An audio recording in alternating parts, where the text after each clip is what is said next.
Hello, everybody. Welcome back to another episode of Mondays with Moshe. This is Moshe Norman out of Lakewood, New Jersey, and finally excited to announce something that's really been long overdue, which is our continuing ed credit offer. And now, for those of you who are interested, for those of you who are not social workers in New Jersey, because the New Jersey board makes this really difficult for us to provide credits, but for those of you from other disciplines in New Jersey, such as psychologists and others, mental health counselors, marriage and family therapists, and for all the rest of you, including social workers outside of New Jersey, you can all go to the link that's sent out on the Mondays with Moshe email, which is corewellceu.com/Monday, and sign up and subscribe for CEUs. I do believe that we are going to have an option of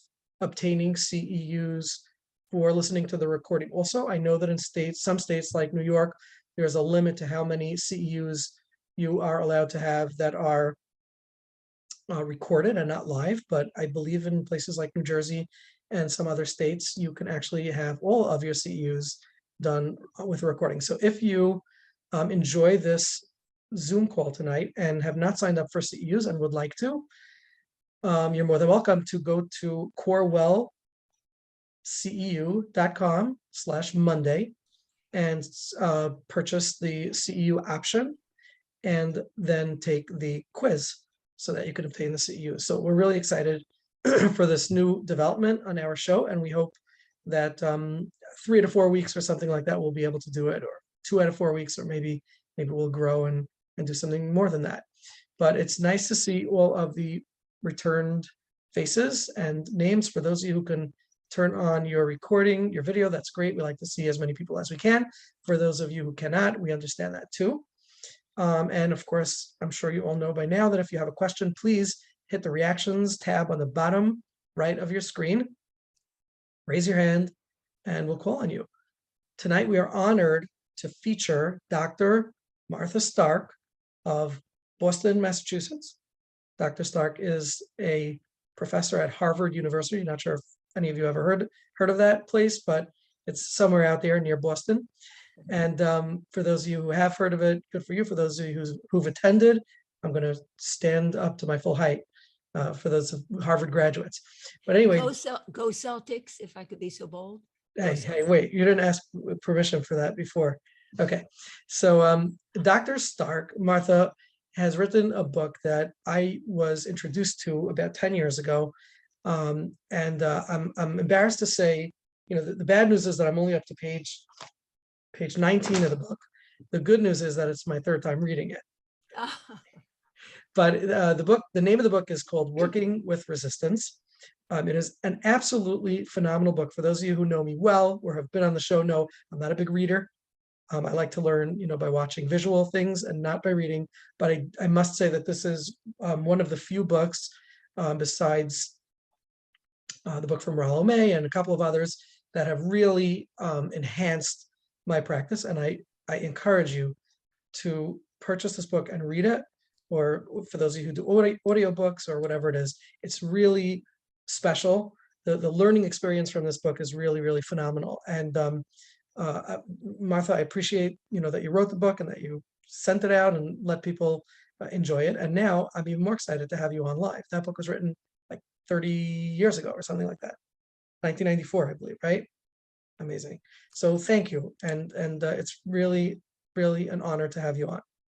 Can you just give us 2 or 3 minutes? Tell us who you are, and how you got to this place where resistance sort of became something of extreme interest, and how you came to where you came to.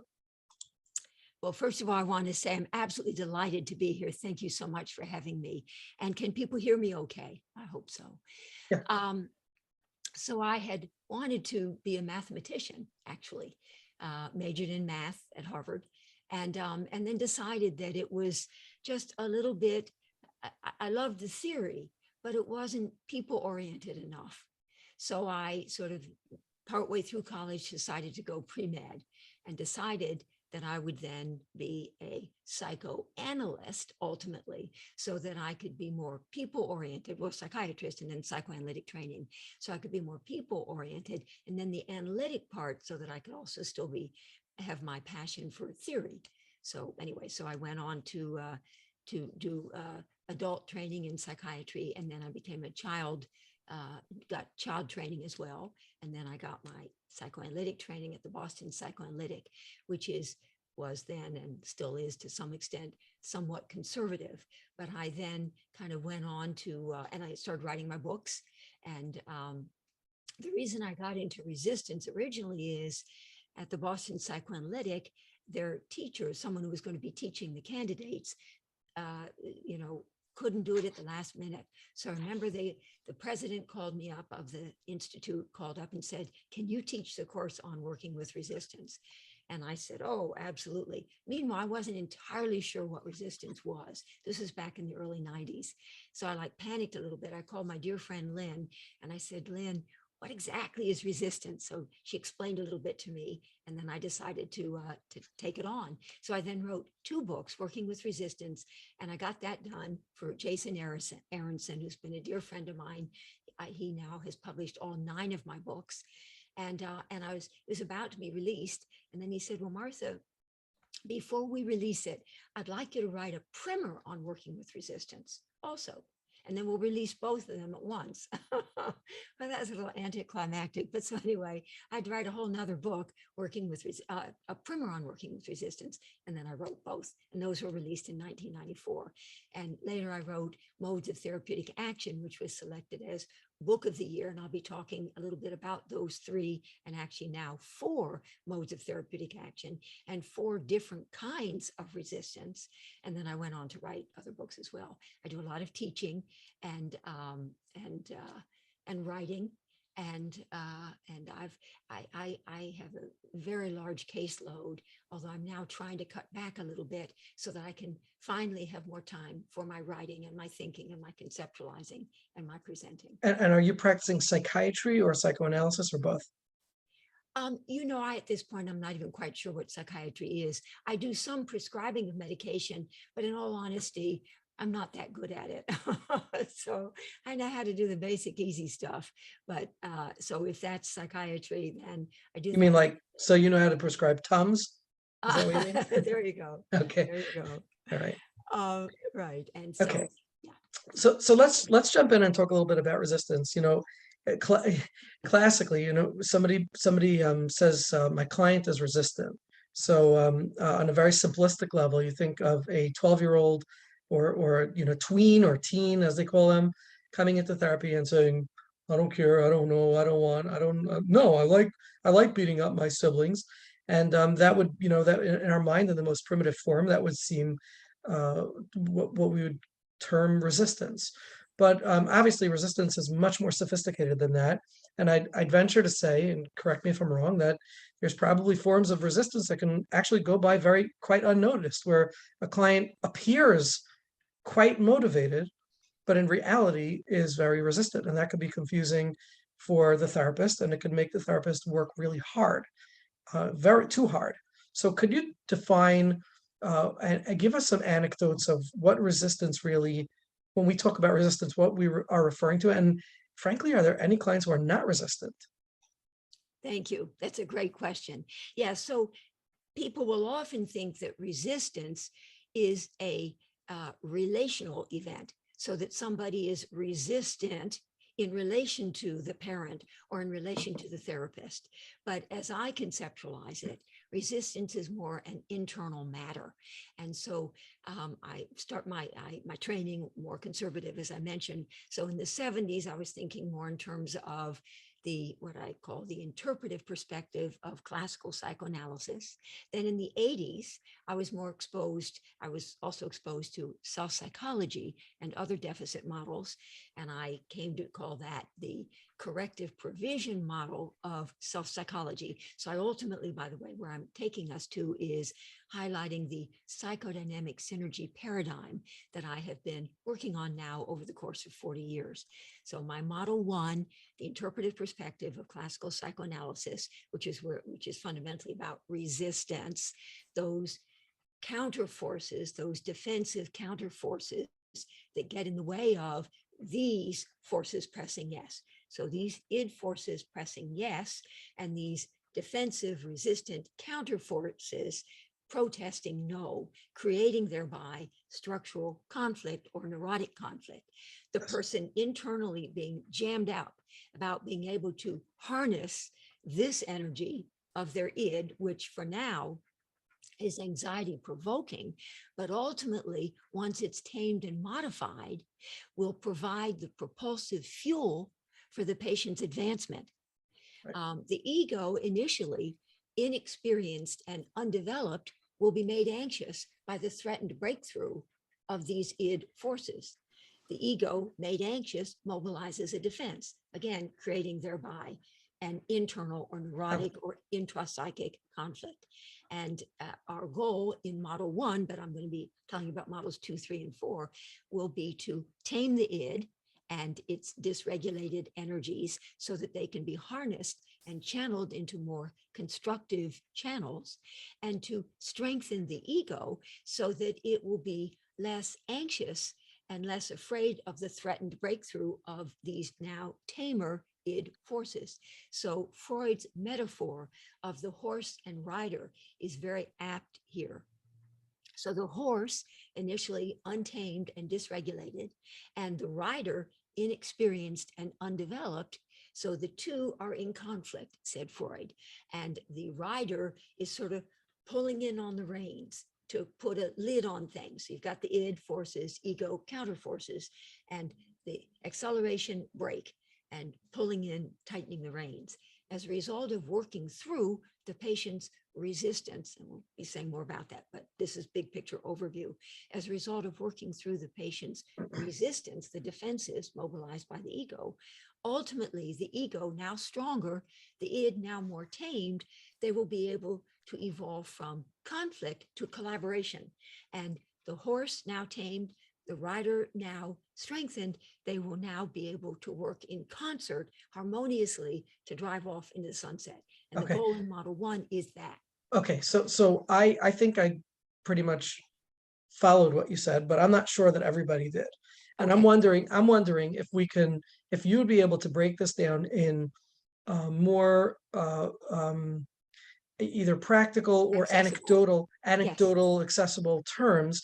I think that the way you begin your book with the repetition compulsion and understanding how let's first talk about how the defense mechanism, what a defense mechanism looks like, and how it evolves, and then perhaps we can go into the next stage that you were just discussing. All right. So there are forces within us that are ultimately growth promoting, like we know we need to have a healthy lifestyle. We know we need to drop those extra pounds. We know we need to finish our dissertation. We know we need to get ourselves out in the world. So we have healthy forces. I'm going to call those this id forces for now, but they're anxiety provoking. They're untamed, they're dysregulated, and they make us, the ego, anxious. And so we mobilize a defense that interferes with actualization of these forces. So what would be a classic, a classic situation or circumstance where there's a drive, okay, and that drive needs, creates anxiety within us. I know that I need to lose the weight. I've got these extra 30 pounds on me. But the thought of restricting my appetite, it's the only thing that I enjoy, quite frankly, eating, is just, and also, quite frankly, when I was younger, I was sexually abused by my uncle. And so I'm coming to realize, put the extra pounds on to protect myself. So I, quite frankly, I know I got to lose the weight, but it just gets a little bit scary for me. And I don't want to have to give up the food because that's the one thing that gives me comfort. So right there is a conflict. Yes. I do know that. So I do know that in order to lose the weight, one, that I should, and in order to lose the weight, that I should go on to, say, an intermittent fasting diet again. But I just don't know that I can deprive myself in that way. Here's the defense. I don't want to have to give up the one thing that gives me pleasure. So here's the conflict, the resistance that gets in the way of my doing that which I know I should do. So essentially, when we refer to the resistance, we're referring to what conflicts the stated desire. Yes, that's good. That's well said. That's beautifully said. Right. And It that's gets when in the way. that's when patients come to therapy. When they Yes, say, I they're know jammed that up. there's something that I want, Yep. I know that there's something that I need, and I can't access it, or I can't Right. accomplish it. I can't actualize it. I can't go I can't get there. actualize it. Right. And exactly, that's exactly right. Because there's the ego somehow, we talk about analysis of the id content, gaining access to it, and we want to do that, but we also want to understand the nature of the defenses, the resistances that get in the way of our being able to harness that energy. So something about that makes us very anxious, and we need to understand what gets in the way of our being able to harness our energies. I want to finish my dissertation, and I need to do that. I have only another year to get my dissertation done, and then I'm kicked out of the program.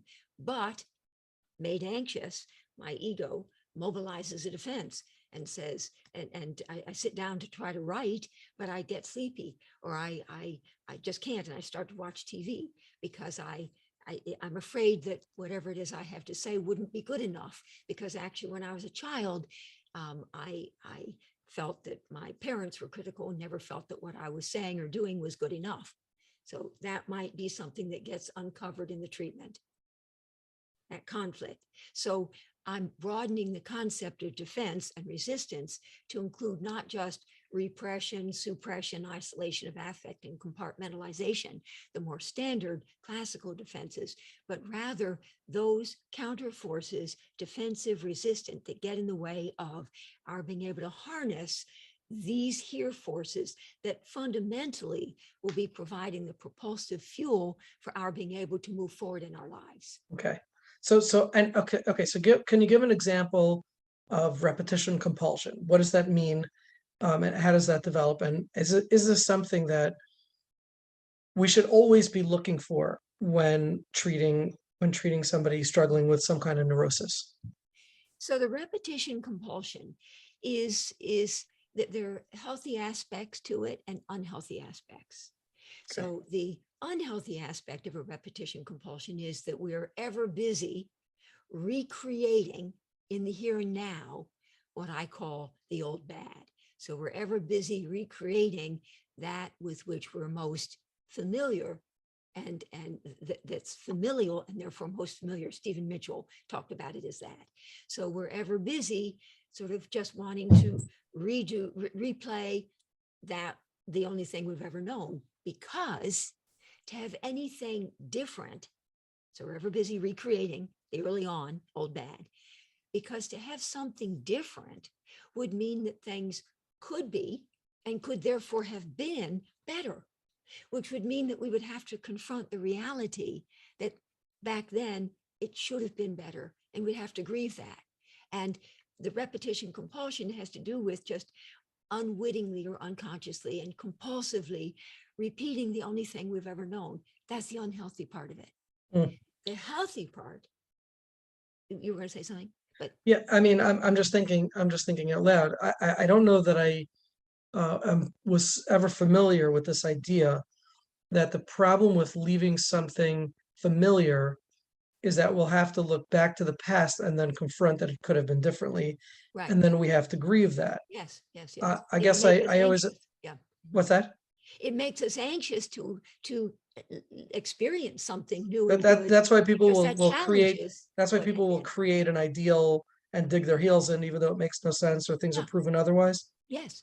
And that gets to, it'll be eventually when we talk more about my model 2 self-psychology and the role of grieving, of things that we are relentlessly hopeful and wanting to imagine that things are a certain way, and we're refusing to confront and grieve the reality of the way things were. Okay, but can we argue that people don't want to leave what's familiar because they're anxious about what's going to confront them in the future? So if I'm familiar with something, even though I know it doesn't feel so good for me, but I kind of know, I know how this method, and it's comfortable. I'm comfortable being uncomfortable. I found my comfort in the It's discomfort, familiar. and it's Yes. familiar. If I do something else, I'm anxious because I haven't necessarily thought through what I might face, what threats I might face going forward. Yes, I mean, and people talk about that as the fear of success, for example. Okay. Our fear, in fact, Martina Horner is the person who coined that phrase, and she lives in the building that I'm in right now, by the way. But Oh, anyway, so we have all sorts of things that get in the way of our envisioning possibilities for something new, better, and different. That could be any of a number of things. It means yeah. we have to sort of confront some of our internal demons. We have to, I mean, our fear of success. Okay. So why would the argument be that we're afraid of confronting the past versus afraid of confronting the future? Oh, I see. So in the repetition compulsion, why am I saying that they recreate the familiar? Because to encounter anything different would suggest that things could have been different. Mhm. I mean, or could be different. Well, so you're actually very brilliantly expanding the whole concept of the repetition compulsion. Unintentionally. Because I don't think, I don't know that Freud, by the way, or anyone has really talked about repetition compulsion. I believe but I'd be curious to hear from the audience, but has been tended to historically been a story about repeating the old bad, repeating same old, same old. Yeah. No, I'm not disagreeing with that. My question is only, why is the assumption that the the changing the repetition, the fear of change, is because we might have to face our old baggage, versus the fear of what we might be threatened with if we would do something different in the future?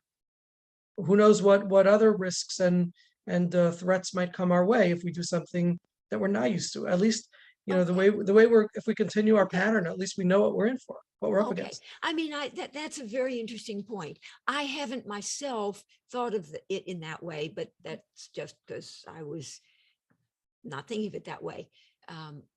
Maybe I had a repetition compulsion growing up. And so maybe the concept is to sort of the idea of understanding it in a new, different way would made and does make me anxious a little bit. So I stick with what's familiar to me, which is what I felt I was taught and the sense I made of it.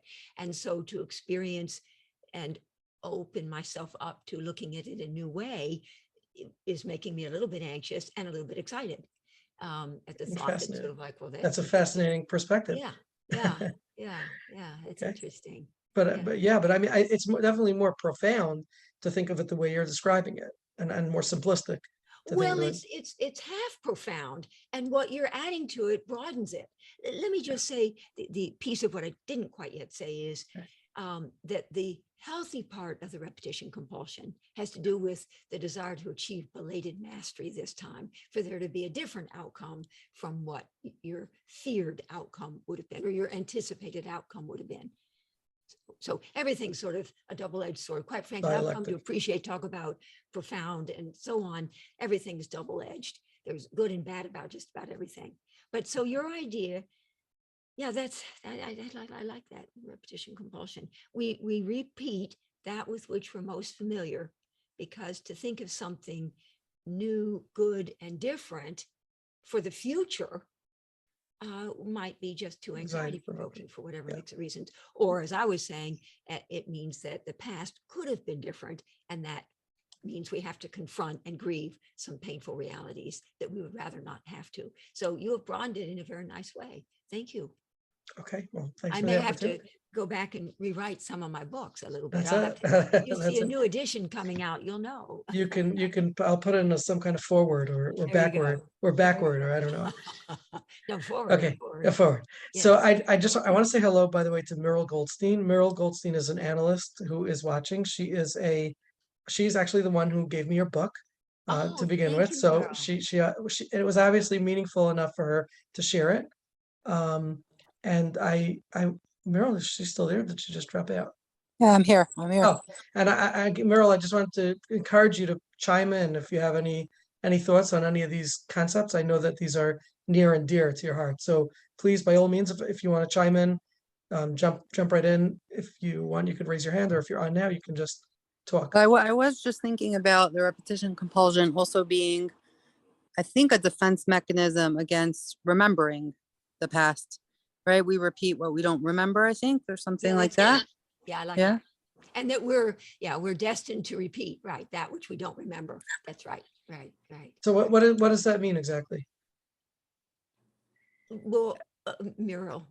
I mean, I don't have it exactly formulated, but I think I was thinking of it in terms of there being a way in which repeating something or re-experiencing something, recreating it unconsciously, actually protects us from almost like in more creating a narrative in a way of a memory of something that's painful in a way that probably would lead to grief or maybe being able to let go of it or something like that. But that it's a defense against actually remembering something as being a memory of something that's already happened, that's over. Sounds similar to what Martha was saying before. Okay. Yeah. Yeah. But this is fascinating. Um, I appreciate this. This is very interesting because it's all about how difficult it is to think in terms of something new, different, and better, because we're so energetically entangled with, the old bad, much of it unconscious. We're not attuned to it, not aware of it, but detachment, energetic connection to what had been, our history, creating our destiny, especially if we can't really remember it. So we want to be, said Freud, and we're thinking here now, to remember it so we don't just unconsciously keep replaying it. But Moshe, you are introducing this really nice, interesting new concept that's profound. I always wanted to ask, an analyst of your caliber, obsessive compulsive disorder. Is that a classic form of repetition compulsion? Is there perhaps a more organic or nature piece to it, or is it pretty much what would analysts classically see it as a form of safety and protection that can be untangled? Oh, that's interesting. The longer I've been in this field, the more confused I am about just about everything, by the Right. way. I remember having read, and it was in a peer-reviewed journal. It wasn't quite JAMA, but maybe the New England Journal of Medicine. And this is a real story about a fellow who had terrible OCD symptoms and was just tormented by them. So he had both the obsessive ruminations and the compulsive rituals and routines. So a kind of doing and undoing, doing with the obsessional thinking, aggression in it, and an undoing with the compulsive rituals and routines. And he was miserable. So apparently he said to his mother, I just can't stand this any longer. I feel like I just have to kill myself. She unfortunately said, in essence, go ahead, which is not a good thing. So he shot himself in the brain with a gun. This is in the journal, peer-reviewed journal. And he actually survived, but he shot out the OCD part of his brain, which is interesting. Well, that's probably because he couldn't repeat shooting himself a second time. So it was exposure response. Oh, there you go. That's very funny. Okay. But so that would suggest that it's a localized part of the brain somehow. Or are these compromise formations? Freud talked about those all the time as a sort of aggressive, something that you would want to be able to express, but you sort of just obsessively ruminate about it and then compulsively kind of keep on doing it. So at the end of the day, defenses against aggression and sexuality probably. But did I answer your question?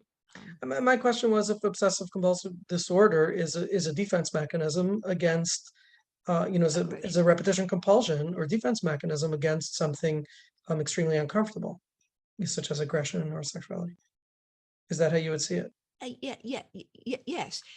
And is repetition compulsion involved in that? The symptoms themselves are the obsessive symptoms, ruminative, are certainly repetitive, I see, and the compulsive rituals and routines. Well, yeah, maybe that's also, maybe OCD is yet another manifestation of the repetition compulsion. Okay. I had not seen it that way, but my horizons are being expanded, and I'm thinking maybe I do now see it that way. I mean, that on some level, all of the defenses, we could say, actually are an instance of the repetition compulsion. I've gone on to sort of use other concepts, the idea of old bad narratives, same old, as opposed to new good, empowering ones, and different and better. But the repetition compulsion is a big, grand defense, isn't it? The repetition compulsion itself is a big, grand defense that I guess encompasses all sorts of other things within it. Let's take a question from Esty. Yes. Go ahead, Esty. Yes. Okay, thank you. Hi, Martha. Thank you so much. Oh, hello there. It's interesting because the way Moshe sees it is how I would see it, and your way is the new way for me. Yeah. Does it make you a little anxious? No, I think it's fascinating, and it might be really helpful actually with some of my clients. So it must be a both and. It must be a both and, not an either or. It's a both dialectic. Yeah. What I'm wondering is when you talk about the grief, it could be, and would you be saying that it could be the grief for what things could have been, but is there also maybe a level of grief that some clients might have about the way they behaved or their own part, their own contribution? Yes. Anything, I like that. So not just faulting the object, but also shame and embarrassment, regret and guilt about their contribution to what had happened. Yeah, like if somebody is stuck in a depression and the shame about being stuck in the depression could keep them in the depression. Yeah, right? Yeah, that's good. That's another element. Okay. Yeah, I hadn't even thought of that. Thank you. Your name is Esty? Esty. Yeah, thank you. I like that. Okay. I like that. Wow. So we're getting a sense of how some of these defense mechanisms are formed and how the clinician, might formulate them in his or her mind. Let's talk a little bit about the treatment of the resistance. Oh, okay. Let's do that. But can I just elaborate on something here, please? For a moment? Of course. So I've mentioned that now there are actually 5, but there are 4 that I'm going to talk about in the moment. 4 different approaches. Oh dear, I just want to show, no, that's me. I just want to show everyone the book. Yeah. Oh, good. Okay, good. Working with resistance. So there are 4 different approaches. Oh, good. 4 different approaches. The first one is the interpretive perspective of classical psychoanalytic theory. The second one is the corrective provision perspective of self-psychology and other deficit theories like Michael Ballant in the area of the basic fault. The third one is the intersubjective perspective of contemporary relational theory. So people from the William Allenson White Institute and Darlene Ehrenberg and Jessica Benjamin and them folks. And then the fourth one is an existential humanistic approach to mending brokenness. So the first one tends to be a little more cognitive, and it involves interpretation, classical psychoanalytic. The second one tends to be a little more affective. These are mutually enhancing. It's not separated. And as a therapist, you can shift back and forth between and among the 4 different ones. Model 2, self-psychology, a little more about affect. And now about grieving. So whereas model 1 is a story about becoming aware of anxiety-provoking truths about yourself, like maybe what you've done early on in your life to provoke your parent, say, whatever. Model 2 is more about evolving ultimately to accepting anxiety-provoking truths about the object, about the other person, about the parent, about the therapist. Model 3 is more relational, the intersubjective perspective of contemporary relational theory. And this has to do with ultimately accepting accountability for anxiety-provoking truths about the self in relation, which is a Stone Center term, what you've played out on the stage of your life. And model 4, the existential perspective, existential humanistic approach, is a story about being able to articulate and share and expose anxiety-provoking truths about the private self. So there are these different resistances that we have to facing things about ourselves, about the limitations in the object, about what we've played out in our lives, and things about our private self. These resistances that all come into play, all of which come into play over the course of the treatment. Did any of that make sense? Yeah, so what about these 4 components? Are you saying that in the course of treatment, you keep your eye on all 4 of these? Yes, and it spells out care: cognitive, affective, relational, and existential. Care. There you have it. There you have it. You pay attention, because so sometimes in the moment, and let me just say, our goal in these 4 different models, in model 1, so is ultimately from resistance or defense to adaptation, from psychological rigidity to psychological flexibility, lifting from ACT, acceptance and commitment therapy. So the adaptations for the 4 models, those all start with the letter A, as it happens. So in model 1, it's awareness. It would be insight, but insight starts with the letter I, so we can't have that. So awareness, self-awareness, awareness. Model 2, the net result of grieving, of confronting and grieving the reality of the object's limitations, separateness, and immutability, will be acceptance. Model 3, where there's self in relation and what you're playing out, the contemporary relational perspective, and what you're playing out on the stage of your life, ultimately, the goal is for the patient to be able to hold themselves accountable. So we have awareness, acceptance, accountability. And in model 4, the existential humanistic approach, the goal is for the person, ultimately the private self, the true self, Winnicott here, to be able to be more authentic. So from relational retreat and relational absence to authentic presence. So the goals being awareness, acceptance, accountability, and authenticity or accessibility of the true self.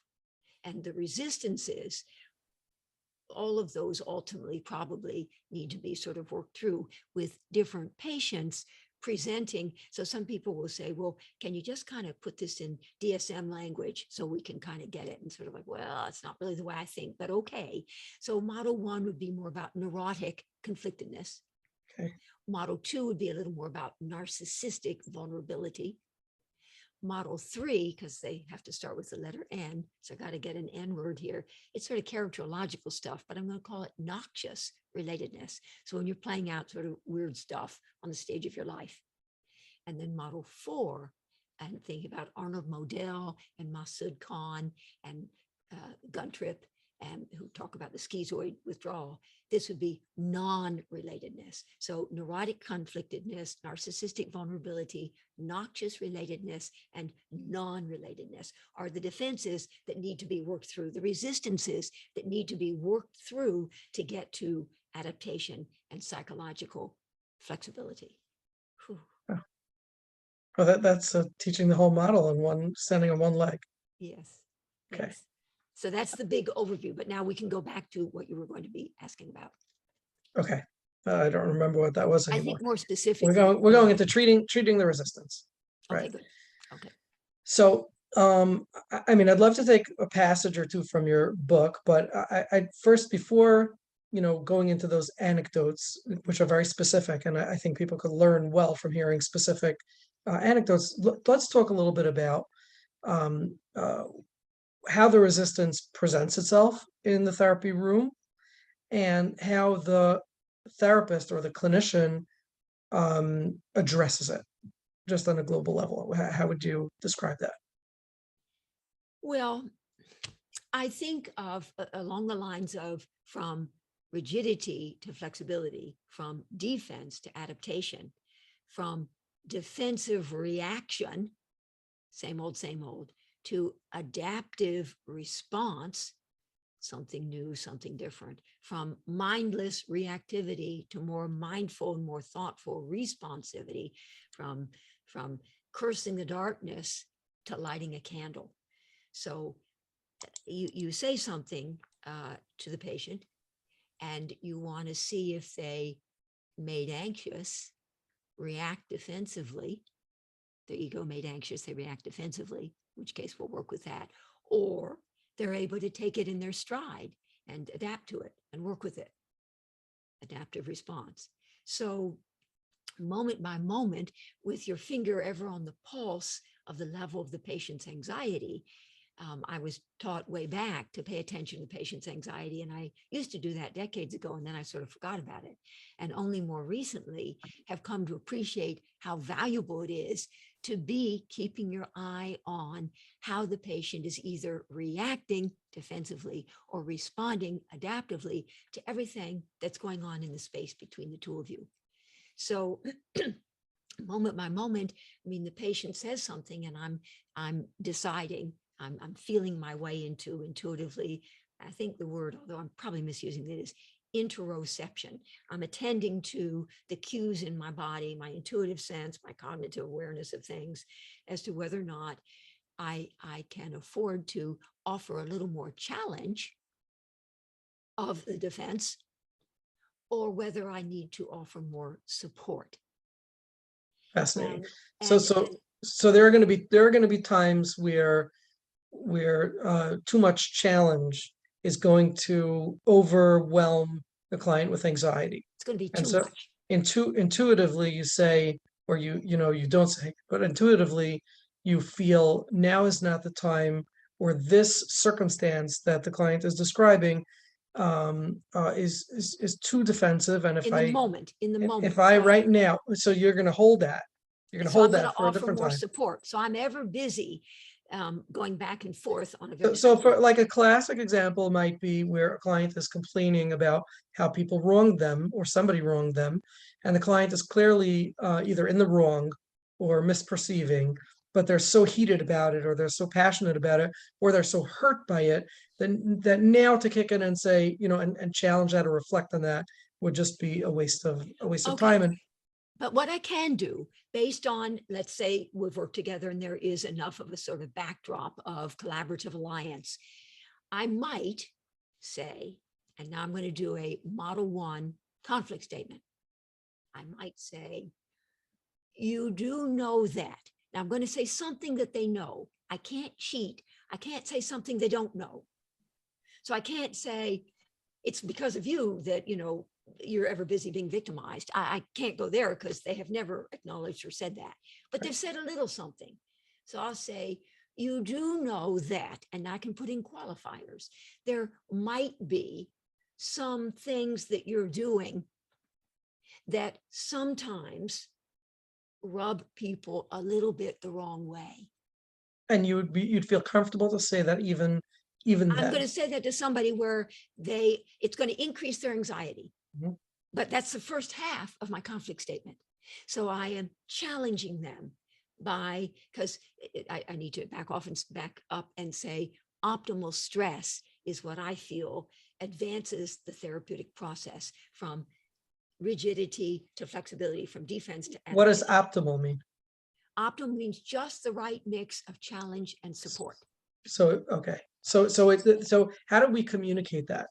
Because that's a really, really important point, that in communication, there has to always be this balance. You can't be too supportive And you and can't be just too challenging. coddle, and you Right. can't be too challenging because then you feel like you're critical, right?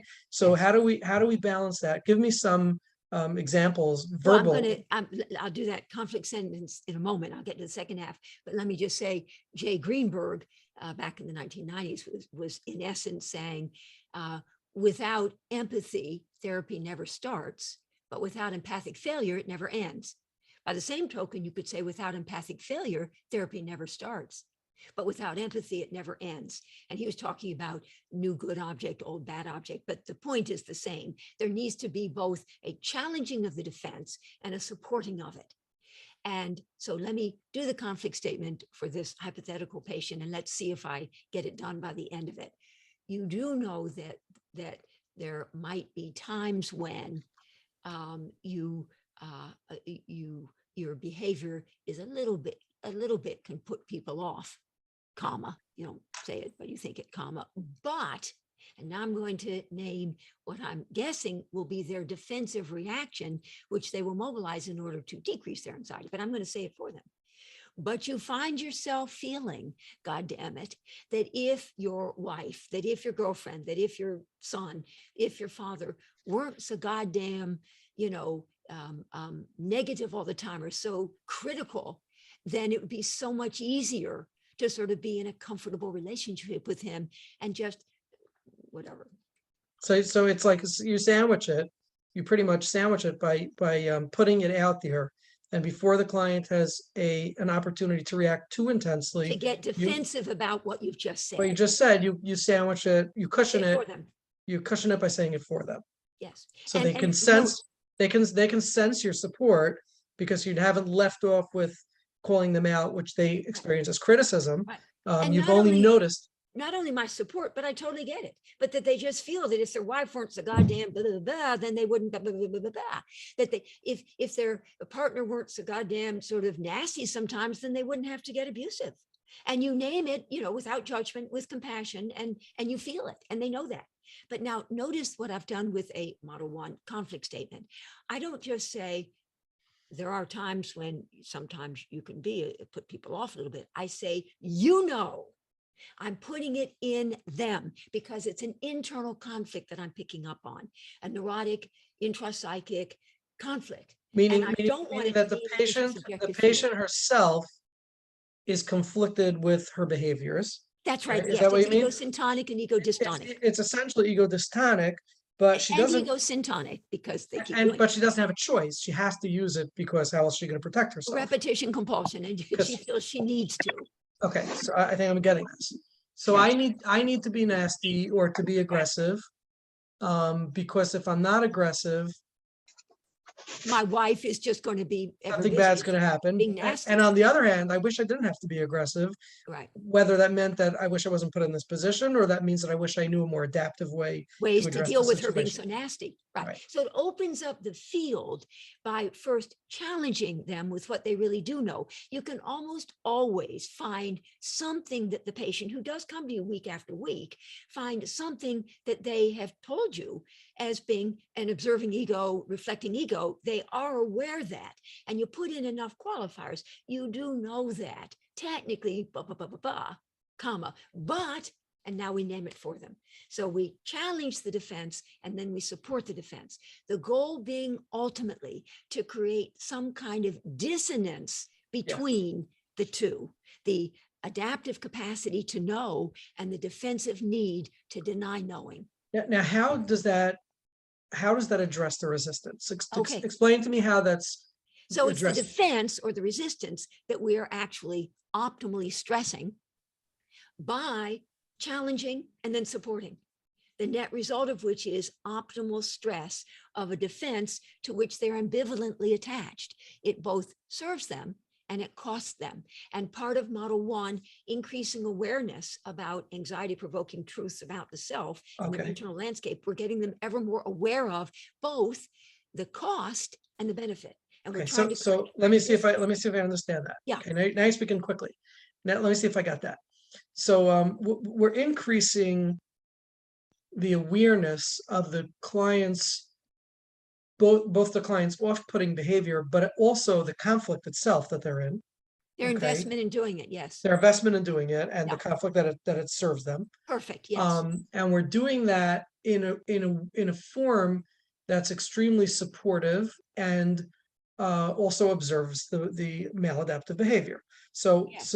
it enables a process in which the client can hear it and ingest it. Yes. And then we make it palatable Metabolize it. Mhm.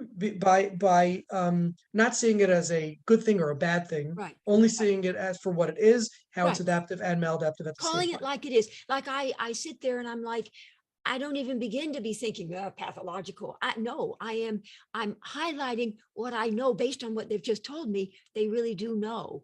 And then so resonating with it, it's not even like, well, now I'm going to support you. It's sort of like, I understand exactly what their investment is in it. Yeah. So It's like a form of mirroring, really. I'm sorry, what? It's a form of mirroring. Of Mirroring. You're Oh, mirroring mirroring, back to the yes, client.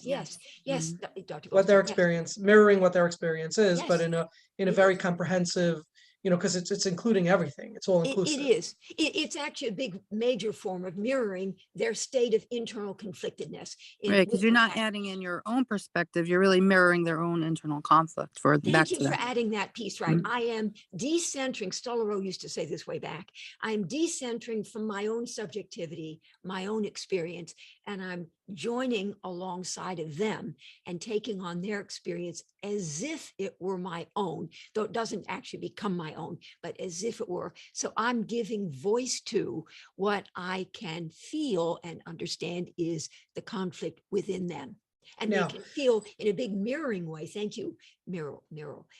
Thank you. That's right. Exactly. And it's fun to do. Like I do it all the time. Yeah. I'm not busy thinking, well, I'm going to do model 1 now. I can feel that. I mean, most people Well, are it resonates with them it resonates with the resonates clients with them. very deeply, because that's Very deeply. exactly what their experience is. And what's happening often is that they refuse to acknowledge the compulsion to do it. They only, and this is what we were talking about before the show, right? They refuse to acknowledge the compulsion to do it, and the need to do it, and put that down and criticize it, and only acknowledge the need that they have to stop doing the maladaptive behavior. Oh yeah, right. What you're doing is you're helping them to acknowledge the necessity and the value of doing the maladaptive How it behavior, works for which them. in a way that's very soothing. Yes, yes. And I actually have, I think I put it in my book, or maybe I came to it later, but I have this little, call it a limerick for the moment. As long as, so we offer the optimally stressful interventions that optimally stress the defense or the resistance, i.e. both challenge and support, so that by the time you're done, you've increased their anxiety and then decreased it, so they can then associate to either side. So my little limerick goes as follows.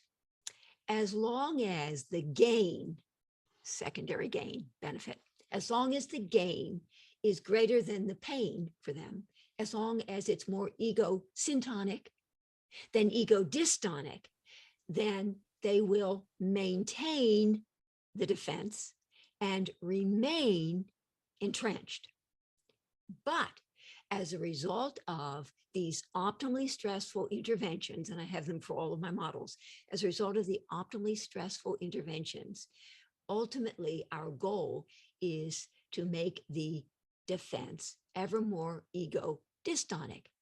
Once the pain, ego dystonic, becomes greater than the gain, ego syntonic, then the stress and strain, stress, optimal stress and strain of the dissonance between pain and gain, cost and benefit, price paid and investment in, will be such that the body, the wisdom of the body, which can't tolerate disequilibrium for extended periods of time, as this dissonance gets ever greater, the stress and strain of that will prompt the body, its infinite wisdom, the wisdom of the body, to let go of or relinquish what's no longer serving them it, in favor of the more costly defense will be let go of in favor of the more beneficial, flexible adaptation. And that, in a nutshell, is what I think is the working through process of the resistance. Yeah. So I I followed the beginning, but I didn't follow the second half. What is causing the gain, the pain to become greater than the gain? Yes. Yes. No, well, one second. What is causing the pain to become greater than the gain, the secondary gain? Yes, and because I saw you, Yeah. you're changing your listing. Yeah, that's when I started going like that. Yeah. That's right. Yes, exactly. Your optimally stressful interventions, right? So we're not just challenging, which makes them too anxious, and nor are we just supporting, which means there's nothing then to master. Like if you're just supporting and reinforcing, there's nothing they need to master. So the mix of the optimal stress, the mix of challenge and support. So so they're beginning to realize, so I'm saying, in fact, that when you call your wife a bitch, that you're actually really, begging for trouble. But sometimes you find you just can't control how angry you feel. God damn it, just how angry you feel. You know that if you continue to do that, that ultimately you might lose her. Do they know that? Yes, you can only say it if you've been back and forth, all these cycles of disruption, repair. So they are sort of getting it that this is their repetition compulsion or their compulsive reenactment, which is when you play it out on the stage of your life. And so you can become ever more aggressive, if you will, or to the point in the first part of your sentence. And you do know that ultimately you may end up losing it all unless you get that temper of yours under control, comma. And you're saying that only, you're seeing if you think you can get that said, but you find yourself thinking, wait a minute, I've been so wrong. My mother used to, my father used to, blah, blah, blah, blah. And you and they are working together to understand all of what fuels their resistance, their defenses, their same old, their repetition compulsion, their compulsive reenactments. What is it that fuels it such that they find themselves continuing to do same old, which is becoming increasingly ego dystonic as you're ever busy challenging and supporting. Okay, so you're just talking about how the gain is becoming more ego dystonic. So I think essentially what you're saying is we're not increasing the pain, we're decreasing the gain. I mean, you're so brilliant, it's ridiculous. Yes, in this example, it would seem to be that we're highlighting more the pain, but the gain is, we could get to that. You Okay. do know that ultimately you're going to be able to Much have the kind happier. of relationship that Yeah. you've always dreamed of having, if indeed you can get that anger under control. But it just seems so hard. So it's Okay. really both. I just didn't emphasize it yet, Okay. but it's both. Okay, I was wondering about that. Okay. Yeah. Oh, good. God damn, I love your questions. Okay, that was great. So we're getting the idea of really attaching with both aspects of the conflict, the neurotic conflict, right? Both Yes. the pain and the gain, Yes. and the language that we use to do it. Can we jump into your book? And by the way, if anybody has any questions or comments, please feel free to use the reactions tab on the bottom, raise your hand, and I will be happy to take them. Okay. But Now, can I though, to highlight that what I've emphasized so far is a little more cognitive. Model 2 is more affective. Remember, care, CARE, Mhm. affective model 2, relational model 3, and existential model 4. I'm just going to tell you an optimally stressful intervention in model 4. Can I just tell you so you get the feel of what Sure. I'm talking about? Sure. And remember, model 4 is when there's, well, I'll say this quickly, but model 1 is structural conflict.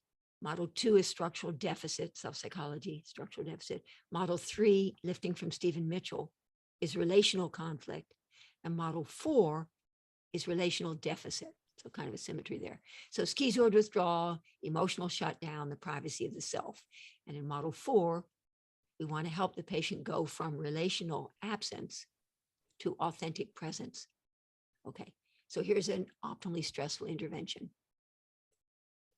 A part of you, picking up on sort of internal family systems, so we're talking about parts, a part of you is desperate to be seen, heard, understood, recognized, comma. But another part of you is terrified of being found. Can you feel how that might be an intervention that you could offer someone who keeps the private self, the true self hidden, and has trouble exposing itself? So the difference between this and model 1 was that this is not focusing on specific behaviors, or it's focusing more on the self. it's less cognitive, and this is more about the private self. I It's got it. less about anxiety-provoking truths about the self, and more about anxiety-provoking truths about the private, impenetrable self, the schizoid withdrawal, emotional shutdown. So it's a slightly different focus. And I'm just going to, since I have the floor for the moment, and then please, I want to go to your next question. In model 2, so that's about grieving, because we've talked a little bit about that. So I'm going to just say in model 2, an optimally stressful intervention. And let's see how this goes.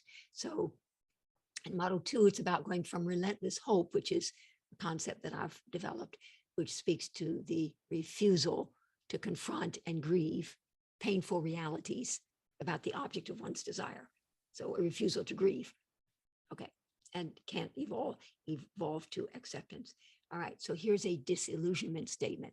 Also optimally stressful, because that's how we work through and get from rigidity to flexibility, from defense to adaptation. So here we go. This has 3 parts, and let's see if this can feel okay for you.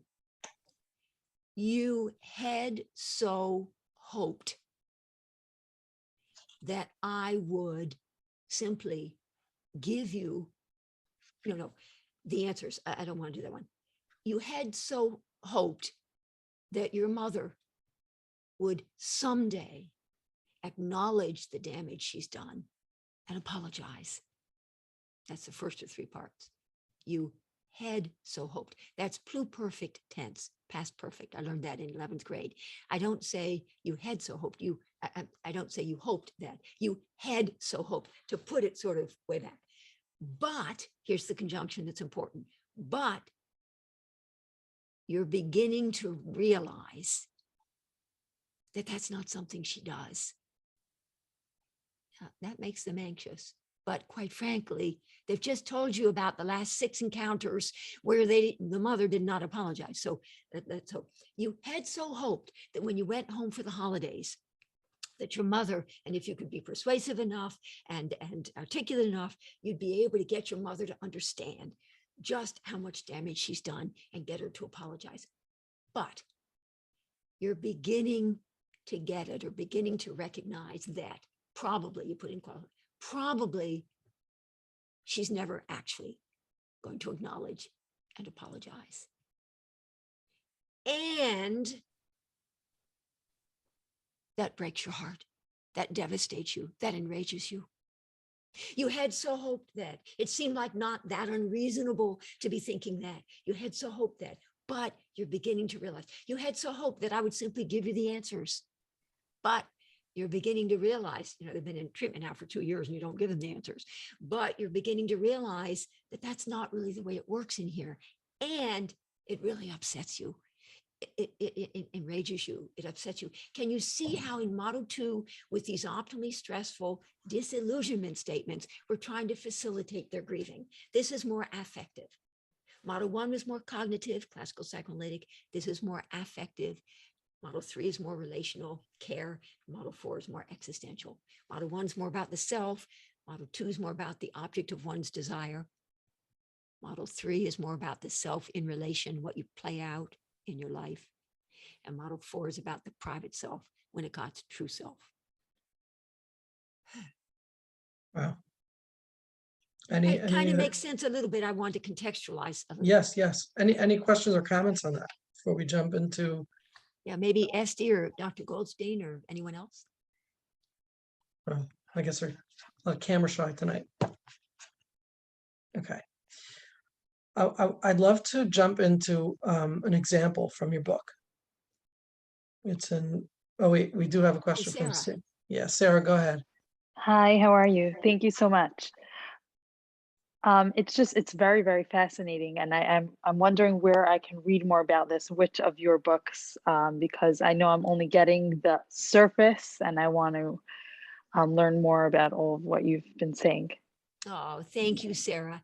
As it happens, so I've written 9 books, but so can I talk about this, right, Moshe? Sure. Yeah, written 9 books, but actually almost all of them are available as free ebook downloads by going to freepsychotherapiebooks.org. freepsychotherapiebooks.org. freepsychotherapiebooks.org. And it's all sorts of books are available for free, including about 8 of mine. The others are available on Amazon.com as hardcover. Or my email, if I could give you my email, and you can, my email. Oh, good, thank you. Yes, freepsychotherapiebooks.org. My email, thank you, Moshe, is Martha Stark, MD, at hms.harvard.edu. And as it happens, I'm actually giving a $15 talk on Friday for an hour, Friday morning. So if anybody wants to find out about that through the International Psychotherapy Institute, it's $15, you know. And I'm going to go over I give an 18-page reference guide to people who attend. All right, that's it, because I want to get back to this. Thank So you. thank you. Thank you, Sarah. Okay. Please stay in touch. All of you, please, if you want to be on my mailing list, just email me at that email that I think Moshe wrote down, and Yeah. I'll put you on my email list. Yeah. Super. I'm going to take us all to chapter 2 in working with resistance and the opening of the chapter. And I think this will be a great demonstration as to how we attach to that resistance, and hopefully you could share about this. So the chapter starts off, in order to demonstrate the ways in which the concepts of conflict and resistance can be applied to the clinical situation, let us think about the following 3 situations. And these are just very, very classic, circumstances, that come up in the therapy room. Situation number 1, the patient is obviously upset, but is trying hard not to cry. So this would come up in the form of, the patient being either hurt by you or having a memory that's disturbing or something like that, and then kind of distracting themselves from crying, or saying something humorous to distract, or what my favorite one, which is to say something terrible and then say it's no big deal. Like when they say, yeah, and then I was beaten up and tied to a rock, and yeah, but it's no big deal, right? No big deal. That's situation number 1. Situation number 2, the patient knows that his therapist will not laugh at him, but finds himself fearing that the therapist might. And here's where some of my countertransference comes in. We're like, come on, you don't have enough trust in me. I've been working together for 2 years. You don't know that I'm not going to laugh at you if you say something like that, right? But that's another Repetition very compulsion. for the patient.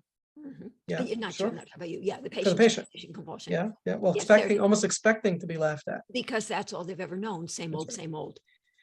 And situation number 3, the patient is upset with his therapist and knows on some level that he must eventually confront the reality of just how disappointed he really is. But he would like to think that he could get better without having to do that. So fear of confrontation, basically. Okay. Yes, and yes, right. And not wanting to grieve. Not wanting to have to grieve. Well, when you say grieve, you're referring to That they're upset with the therapist and How would that- disappointed, and they yeah. don't want to have to face that and grieve yes, it. right. And But you're right, instead, it'd be a let's just confrontation. ignore it. Let's just ignore it. Yeah, Yeah. yeah. They'd like to be able to get better without having to do that. Those are good examples. Yes. Okay. So then you write, the first option is to come down on the side of the force that says yes, which supports the patient's health, but makes him more anxious and therefore more defensive or resistant. It's pretty much what you've been describing till now, Yeah. right? Where Yeah. it's not optimal stress, but it's A lot of stress. too much for one- anxiety, overwhelming anxiety. Overwhelming anxiety. Yeah. And so we would say, you know that you are sad in the first case. In the second case, you know that I would not laugh at you. So these are truths that the client actually knows, but saying it will overwhelm them. Okay.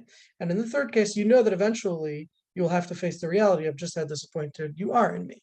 So So I've again, actually even helped them out a little bit by saying, you know that, as opposed to just simply, I wouldn't laugh at you. correct. I'm already starting to put it in them if I were to leave it at that, which I don't, because of course I go on to say more. You know Also, that if you were to say, I'm not going to laugh at you, then you're not actually sitting with the client's anxiety and permitting it, right? So you're just reassuring them, which is Right. a lost Which isn't going to opportunity. go anywhere because It's not going to go anywhere. and you're so not hearing them. So when you say, if you were to say to them, I'm not going to laugh at you, you're so not listening to them. They just Correct. said, but I'm afraid you will. Right, right. And that's such an important point. It When, is. when the client is really anxious about something and you just scream louder, it's like saying, I'm not angry. Yeah. You know, I Yeah. feel like you are going to laugh at me. And for you to say, I'm not But going to I laugh at you, wouldn't. it for sure will just increase my shame or The confusion. shame, exactly, and feel not understood. It's sort of like, yeah, but I'm afraid, but I think you will. I think you Right. will laugh at me. Right.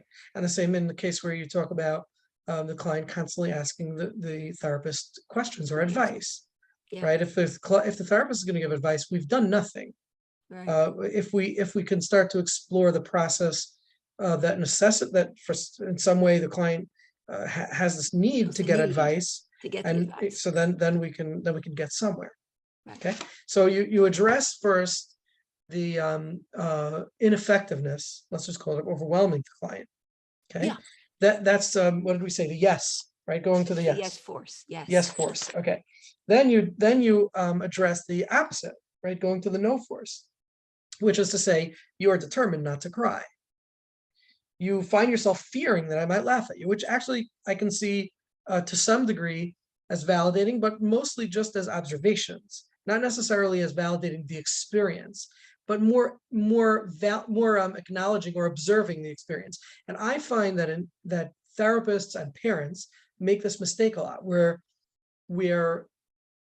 they observe the affect rather than describing what's behind the affect. So for me to say, you're really angry now, or you look really angry now, is not actually a validating statement, because it's just an observation. Duh. Some of the clients will say, duh, hell yeah, I'm angry, right? It's not validating the experience itself. You know what I try to do in my mind anyway, when I say you find yourself, I'm a little bit suggesting defensive reaction. And I wasn't trying to be the most empathic that I've ever been. You find yourself fearing. So I want to kind of alert them a little bit to the fact that, yeah, you find yourself. Except that this isn't your final statement. This is Right. going in the no force. I Okay. know. You know the book. Yeah. You wrote it. Yeah. Yeah. Okay.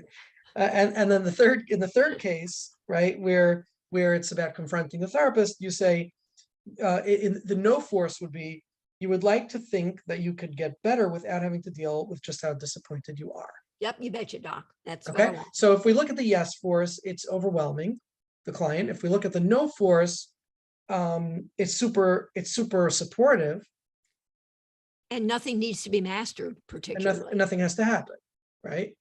So then you go into, how do we synthesize this to create a full Both. de-resistantized, how would we de-resistanticize the client? So go ahead. So can you share? We want to optimally stress them so that we both challenge and support, so that by the time we're done, they have the freedom to elaborate upon one or the other side of their conflictedness, their neurotic conflictedness about whatever it is. How is the statement, describe how the state, well, let me read one of the statements. Yeah. And then I'd like to really break down how this statement sort of frees up the choice of the client and liberates them on some level, because this is the crux of the intervention. Yes, it The is. way I see it, it's a part of one of the cruxes of therapy. You know that you are so basically what you say is, you take both. You take the yes force and you take no force and you put them together, and this is what it sounds like. You know that you are sad, but you are determined not to cry. Yeah. So I am, I'm thinking about Viktor Frankl's quote that he's reputed to have written. Let's see if I can sort of get this. Between the stimulus and the response is a space. In that space is our power to choose our response. And in our response lies our growth and our freedom. And I paraphrase that as, between stimulus and what follows is a space. in that space is our power either to react defensively or to respond adaptively. Anyway, so what I'm doing is I am picking up on both their adaptive response. They do know that they are sad or upset, that this one's upset. They do know that. Sad. This one's sad. The first This one one was is sad. sad. This Yeah. one's sad. They do know that they're sad. But the adaptive capacity to know, they do on some level know that. But defensive need, they're trying hard not to cry. Is that right? They're determined not to cry. Yes. They're determined not to cry. That's the defense.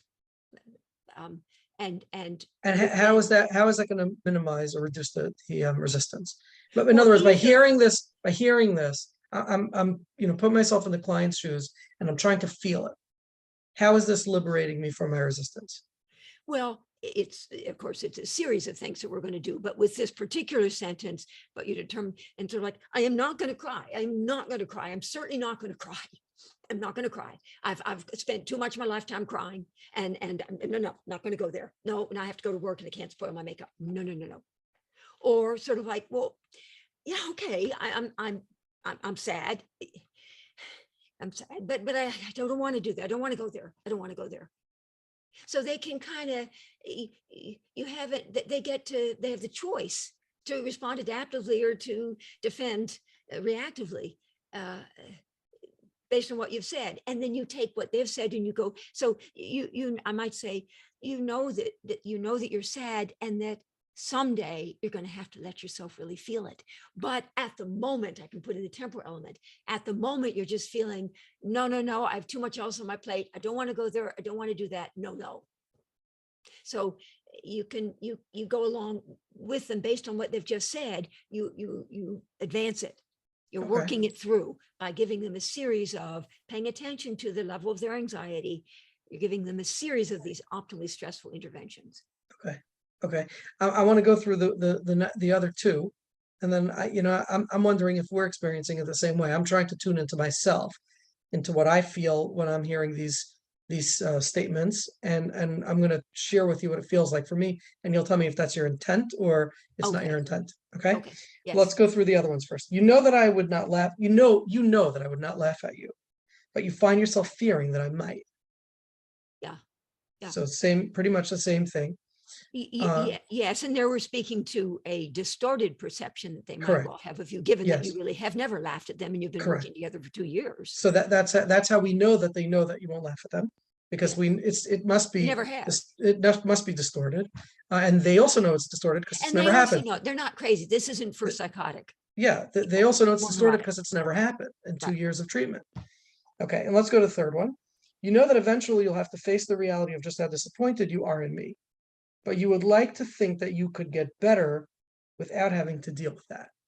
Right. I'm picking up on their wish. They would wish. It's a defensive need to be able, sort of like, I would wish. I'm sorry, but I'm highlighting their adaptive capacity to recognize that is their wish. The way that I feel, the way that I experience it, is that somebody has deeply understood my experience, and again, this is how the way I understand neurosis, or the conflict of neurosis, is that besides the conflict that I'm in, which is I need it and I can't have it, right? Whatever the neurotic conflict is, I need it and I can't have it. I need to stop it and I can't do it. There's an additional sort of cap on top of that, which is, and I hate that I can't have what I need, or I hate being this way. Yes, it's ego dystonic for me. And but the way I understand the therapeutic process to remove that, the way I understand the therapeutic process is that when we remove that top layer, the one that says, and I can't stand myself, or I can't accept myself for being this way, then I'm just left with a conflict, which is really okay, because we all experience anxiety. It's part of our day-to-day life. Okay. So when you say to me, I'm not going to laugh at you, and you still feel, I would not laugh at you, and you still feel whatever the statement was, you still feel afraid, Then I might, you still feel that I might. I'm feeling like you actually are understanding my experience to such a degree that I need not feel ashamed of my experience anymore. Right. Yes, thank you. That's the intent. I mean, because I am, when I formulate this, I mean, the way I am, period, as I sit with my people, I mean, I just so, I just don't judge. I'm just so with them and trying to understand cognitively, affectively, relationally, and existentially what their experience is. And I'm trying to put it into words. And it's not just nicey nice stuff, Yes. but Okay, highlighting. so if we could, I want to jump right on that and say, what would you say is the real curative factor of the therapy? I mean, maybe that's a too maybe Oh, that that's okay. maybe that's a too over complex, but you know, is the curative factor the fact that the client feels connected and less ashamed? Is it Well, yeah. multidimensional? Is it It is multidimensional. I mean, I think I think about my four models. The cure would be as they become ever more aware. It doesn't necessarily mean that everything's all gone. They still have a conflicted relationship with their dad, which may interfere with their intimacy with their partner, but they're much more aware. Model 1, cognitive awareness. Model 2, they've done a lot of grieving. And whereas before they had a lot of relentless pursuit of what could never be, they're now sober, maturely accepting, and they're not ever busy sort of looking for what isn't. Model 3, the relational, they do play some stuff out on the stage of their lives, but they're more accountable and they recognize self in relation. They recognize that they play some stuff out when they're extra stressed and that they're more aware of that now, which means they are much better in their relationships. They don't have noxious relatedness anymore because they're more accountable for what they every now and then find themselves playing out.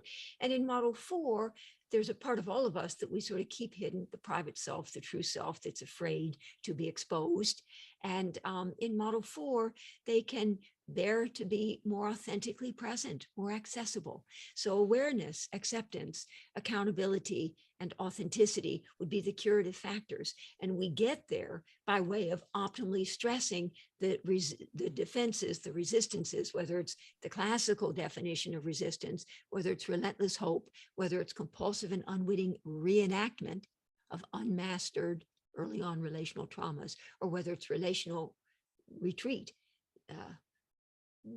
emotional shutdown, schizoid withdrawal. Now, just to throw something into the mix, it is true that in the last 5 years or so, I've added my 5th model that I do just want to say here. And this is for analysis paralysis, when quite frankly, the patient has awareness, acceptance, accountability, and authenticity. But quite frankly, they're stuck. They're in a rut. There's your R word. The resistances start with the letter, the defenses start with the letter R. They're in a rut, refractory inertia. And now what we want is, because it's analysis paralysis, we want there to be action. And because they've got all these other adaptations, but they're not doing anything. So action is where we really want them to lean into the edge between the present and the future. So instead of just trying to remember so they don't repeat, thank you for commenting on that, Dr. Goldstein, so they don't repeat that, yes, but we also now want them to envision possibilities for their future, possibilities that will be better and different and new good and not just the old bad. So model 5 is a quantum neuroscientific approach to analysis paralysis or refractory inertia. okay? Okay, Elliot Kaplan, question, go ahead. Okay. Well, first I want to thank you for coming on and a lot of interesting information and material. What I heard mostly is that, and from my own thinking, the curative factor is the joining, the ability to join the client. And I don't know if Moshe, I wrote a book on paradox psychology. So what I heard that you were doing was that you were taking the yes and the no, and you were somehow bringing that together. And I found that that was, that could be very powerful because you're acknowledging the client and at the same time, you're acknowledging both ends that they're coming in with. The other thing that I would want to throw out, I know it's the end here. Oh, no, this is good. Go on about your paradox. I love this. Yeah, Love it. In paradox. And there's a place for that in my theory too, by the way. And I love it that you're I'd talking love about to hear that piece because in my view of paradox, I find that the therapist is often more resistant than the client. And more Okay, invested in something meaning- that can't be. Well, I mean, meaning that the therapist often has an agenda Yeah. that if the client doesn't meet their agenda, The- then The therapist is relentless in his own right, ever busy needing and wanting the patient to do a certain something that, quite frankly, the patient isn't going to be doing. right, But exactly. isn't that repetition compulsion? On the part of the therapist now. Yes. Yeah, Right. yeah, yeah. Which seems to be our theme tonight. Right. I like that. Well, Elliot, and yes, Moshe, Elliot. So yes, I have what I talk about in Model 2 with the self-psychology and all that. We can use our empathy, our understanding of where the patient's coming from.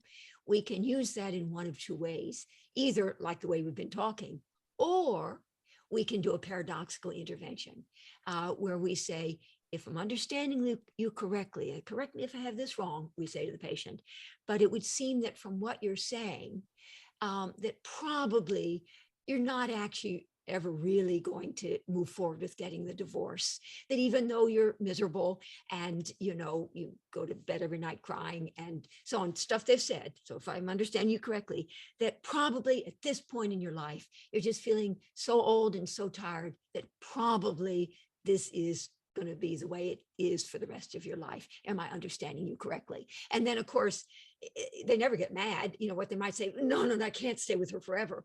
If they fight you on it, that's fine. Or they may say, yeah, I just can't do it. So am I on the right track there, Elliot? Yeah, it's close. I'm going to have to get your book. I like that. Yeah, it's And of course, on Jay Haley's books, of course, are wonderful. Yeah, Haley, yeah. too. It actually explained, Erickson and Milton Erickson. Yeah. and Pearls, they didn't explain what was happening. In my book, I explain exactly what's happening.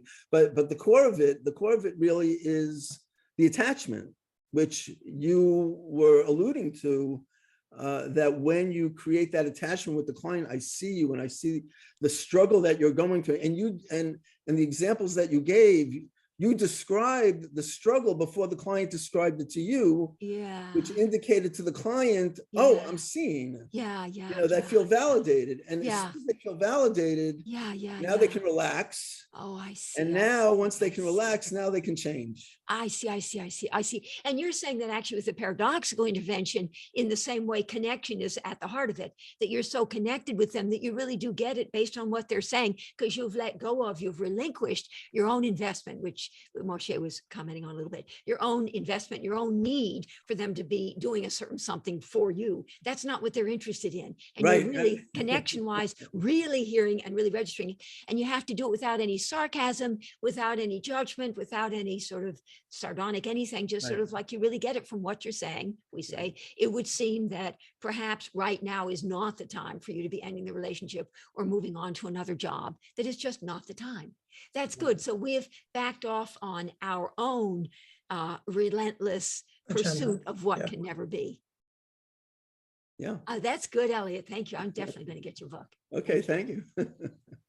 Wow. I like that. Okay. Well, it's 10:30, 10:29. Oh my gosh. I know we're just getting started, but there's always next Monday or the following I Monday. just want to thank you because I have all of you here because I've got a lot of stuff to think about here and I love it. This whole thing about the repetition compulsion and what is it really and the paradoxical intervention stuff. I'm very excited about this. And I have a feeling we'll wonderful. still be in touch. Oh, I hope as so. you- I Okay. hope so. Thank you Well- all for Well, listening. thank you for joining us and honoring us. And this was really enlightening and insightful and exciting and fun. And I love the energy that you brought, the positive energy.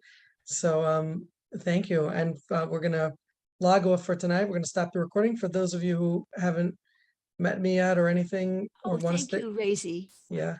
and Robin. Oh,